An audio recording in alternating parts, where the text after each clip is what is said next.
안녕하세요. 만나서 반갑습니다. 개천에서 용재난다의 김용재입니다. 자, 오늘도 우리 시청자분의 사연과 함께 시작을 해보도록 하겠습니다. 용재형, 요새 주식시장이 굉장히 복잡합니다. 초전도체? 이게 사실 뉴스에서 계속 언급을 하더라도 잘 모르겠습니다. 용재형은 이게 뭔지 아시나요? 실질적으로 눈에 보이지 않는 것들에 대해서 용재형이 예전에 말씀을 주셨던 것 같은데 그냥 주식시장에 지금 딱히 요소가 없어서 그런 것인지 잘 파악이 안 됩니다. 신성 델타테크가 날아오는 것을 보면서 매매를 못한 제가 바보인가 이런 생각도 들고, 용재형은 지금 상황 어떻게 생각하시나요? 라고 짧고 간단하게 질문을 남겨주셨네요. 요즘 시장에서 가장 핫한 테마라고 볼 수가 있죠. 2차 전지가 약간 주춤거리면서 고점 대비 좀 하락이 나오고 또 조정 구간에 들어가다 보니 새로운 종목을 볼 게 없나 라고 사람들이 고민을 하던 차에 느닷없이 초전도체라고 이야기가 나오게 되면서 초전도체 관련된 테마가 시장에서 일어났습니다. 저도 잘 모릅니다. 초전도체가 뭐 하는 건지 정확하게는 몰라요. 물리학자들이나 과학자들이 밝혀낼 영역이지 제가 잘 알지는 못하는 분야이고, 일단은 이론적으로 본다 그런다면 제가 아는 상식선에서는 전기 저항이 0이 되는 순간이 있다고 합니다. 저항값이 0이 되고, 이 전기 저항이 0이 되려면 기본 조건이 영하 200도에서 전기 저항이 일어난다고 하는데, 실질적으로 우리가 영하 200도 상태를 계속해서 실질적으로 유지를 할 수가 없잖아요. 그렇기 때문에 이 영하 200도를 좀 더 끌어올려서 실질적인 영상에서 좀 움직일 수 있는, 영하에서 또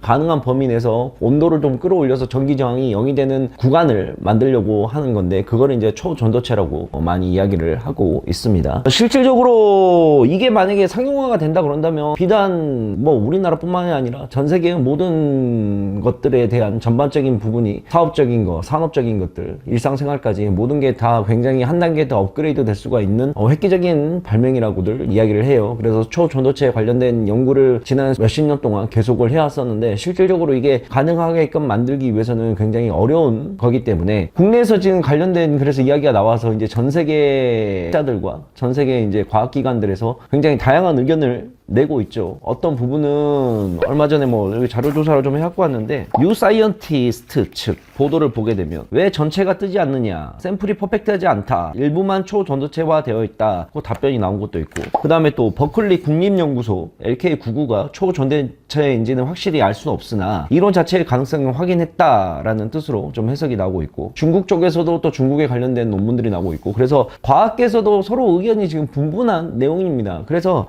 이게 맞다 아니다 라고 정확하게 시장에서는 나오지 않고 있는 모습이에요. 아니, 십수년간 과학계에서 일을 했던 과학자들도 이거에 대해서 정확하게 맞다 아니다를 판명을 하지 못하는 상황인데, 여기에서 십수년 과학을 연구하지도 않는 비전공자인 제가 초전도체가 맞다 안 맞다 라고 논의를 하는 것 자체가 저는 좀 멀불성설이라고 생각을 하는데, 이건 좀 맞지 않는 얘기고요. 지금 시장에서는 이게 맞다 아니다가 그렇게 크게 중요치는 않는 것 같아요. 이게 결국은 뭐냐면 타이밍이 기가 막혔다고 좀 봐요. 2차 전지가 쭉 올라가다가 조정 구간이 들어가고 하락 구간이 들어왔었고, 근데 거기에 마땅히 이제 뭘 투자를 해야 될지 모르고 있던 상태에서 느닷없이 초전도체라는 타이밍이, 이런 기가 막힌 우리가 흔히 말하는 테마의 재료라고 얘기를 하죠. 이 테마의 재료가 나오게 되면서 사람들이 여기에 거의 투기적인 모습으로 또 들어갔습니다. 실질적으로 초전도체 관련된 종목들을, 신성 델타테크도 있고, 그 다음에 또 얼마 전에 서남도 있었는데, 서남은 본인들이 관계가 없다고 이야기를 한 걸로 알고 있는데, 그 다음에 또 LS 관련된 그룹주들도 있고, 실질적으로 시장에 지금 참여하고 있는 사람들은 이 초전도체가 맞냐 안 맞냐 이건 중요치가 않을 겁니다. 그쵸? 시세가 얼마만큼 가냐 안 가냐, 지금 이거는 우리나라 주식시장의 정말 큰 특징 중에 하나가 광기가 정말 잘 모인다는 거. 투기와 광기가, 이가 맞냐 아니냐가 중요한 게 아니라, 이거는 지금 판명이 되지 않는 팩트가 아닌, 팩트가 맞긴 하지만 이 팩트를 기반으로 이게 지금 과학적인 입증 사실이 100%도 아니다라는 결론이 나 있는 상태가 아니기 때문에 되게 애매모호한 스탠스인 거예요. 그런데 투자자들 입장에서는 이게 지금 맞냐 아니다, 그거는 노내의 문제이고, 시세가 주냐 안 주냐, 종목이 올라가느냐 안 올라가느냐, 이거에 관련된 모든 초점이 모여있는 상태이고, 거기에 따라서 관련된 모든 자금들이, 또 개인들의 투기성 자금들이, 묻지마 투자의 자금들이 들어오다 보니까 시세가 계속 움직이고 있는 거죠. 만약에 이게 된다 그런다면 실질적으로 학문적으로 또는 과학적으로 이게 증명이 돼서 100%가 맞다 그런다면 이건 어마어마한 발견이죠. 뭐 상한가 10방이 문제겠습니까? 30방, 40방, 50방 가도 문제가 되지 않을 내용이긴 한데 이거에 대한 정확한 사실이 나오지 않았기 때문에 많은 투자자분들이 지금도 이거를 갖고 계신 분들은 뭐 완전히 땡 잡은 거고요. 뭐 시세가 계속해서 상한가, 신성 델타테크 같은 경우에는 계속 상한가를 가고 있으니까 그 다음에 또 이제 신규로 진입을 하냐 마느냐 하시는 분들도 굉장히 고민이 많으실 것 같은데 본인들이 판단하시는 게 맞습니다. 저는 참고로 저는 안 들어갑니다. 저는 안 들어갑니다. 저는 안 들어가는 이유가 뭐냐면 일단 가격이 너무 많이 높게 형성이 되어 있었고 실질적인지 아닌지 정확하게 눈으로 아직 확인되지 않는 사실이기 때문에 100%라고 장담을 할 수가 없는 분야이기 때문에 여기에 나의 소중한 돈이 들어간다 하는 거는 좀 너무 리스크가 큰 도박이 아닐까. 뭐 예를 들어서 소액으로 들어가는 건 상관없지. 뭐 소액으로 잃었다고 생각을 하고 예를 들어서 소액으로 들어가는 거는 뭐 될지 몰라도 너무 큰 돈과 많은 자금으로 여기서 들어가는 거는 내가 봤을 때 리스크가 좀 크지 않나 라고 생각을 하고 있습니다. 투자와 매매는 여러분들 별개의 영역이라고 좀 생각을 해주시면 돼요. 예를 들어서 뭐 초돈조체 관련된 사업에 투자를 했어.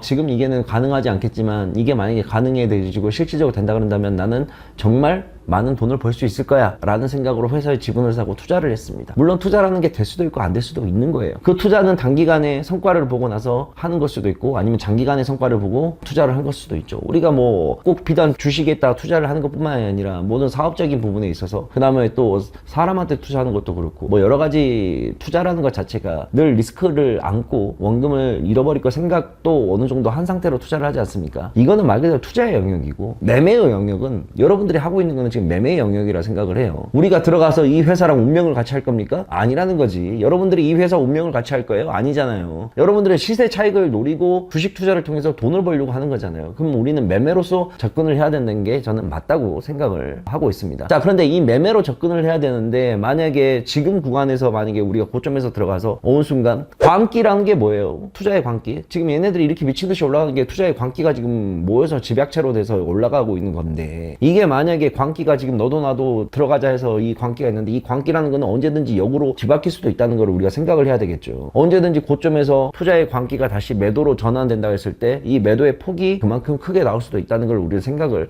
하고 진행을 해야 되겠습니다. 이게 눈에 보이는 것과 보이지 않는 것을 항상 이제 제가 이야기를 많이 하는데 눈에 보이지 않는 것을 따라가는 것도 중요하긴 한데 그러려면 이게 비전이 있어야 된다고 제가 항상 얘기를 하죠. 비전. 근데 자 과연 초전도체가 이게 개발이 돼서 상용화 될 때까지 또 얼마나 걸릴까요? 2000년대 20살 21살 때 그때부터 나왔었던 얘기가 뭐냐면 그때도 한창 움직였던 게 뭐냐면 로봇, 그 다음에 전기차, 그 다음에 수소차였었어요.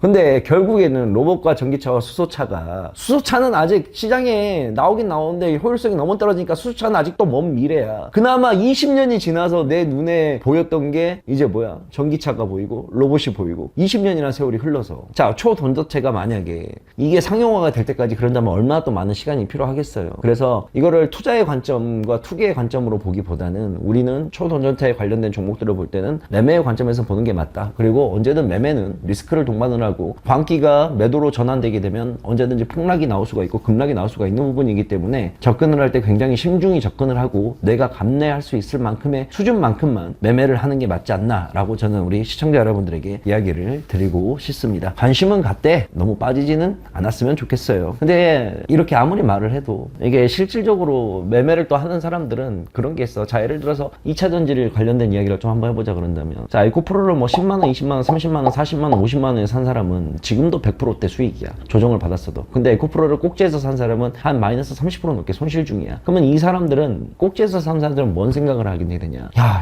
신성 델타테크 같은 거 이거 한 번만 잡으면 하루만 상한가 한 번만 먹으면 30% 원금 바로 복구되는데 라는 생각을 가지겠어 안 가지겠어? 당연히 가지게 돼. 신성 델타테크는 계속 상한가를 들어가서 못 사니까 신성 델타테크를 말고 다른 종목들을 사자. 관련된 거. LS전선은 그래도 아직 살 수 있는 기회가 있으니까. 그러면 이걸 다 팔고 이걸 옮겨가자 라는 생각을 사람이라면 당연히 해. 그게 당연한 지극히 정상적인 생각이야. 근데 결국은 뭐야? 용기가 있냐 없냐의 차이인 거야. 야수의 심장으로 갖다 이걸 베팅을 하냐. 자 만약에 내가 들어갔는데 돈을 벌게 돼. 그러면 30% 먹어. 원금 먹고 다 되는 거지 한 방에. 2차전지에서 그 고점에서 산 거 까먹은 거 여기서 다 먹고 시킨 거란 말이야. 근데 만약에 샀는데 여기서 다시 떨어지게 되면 손실률은 2배로 대로 늘어나는 거지. 그래서 결국에는 이게 늘 그렇지만 주식은 100%라는 게 없기 때문에 하이 리스크, 하이 리턴, 로우 리스크, 로우 리턴이야. 근데 나는 유튜브 방송을 하는 사람이고 수천 명의 또는 수십만 명의 사람들에게 말을 하는 사람이기 때문에 내가 여기서 야수의 심장을 가지고 지금 들어가야 됩니다. 파는 거 다 팔고 들어갑시다. 라고 얘기를 할 수가 없는 거고, 난 항상 보수적으로 리스크를 줄일 수 있는 방법에 대해서 이야기를 많이 해줘야 되는 사람이기 때문에 결국은 판단은 누가 하는 거야? 우리 시청자들이 하는 거고, 내가 그만큼 리스크를 가질 수 있는 용기가 있느냐 없느냐의 차이로 규결된다는 문제인 거거든. 그런데 저는 개인적인 생각은 그래요. 주식에서 한방이라는 단어가 늘 있긴 있지만 그 한방을 맞추는 거는 굉장히 어렵다는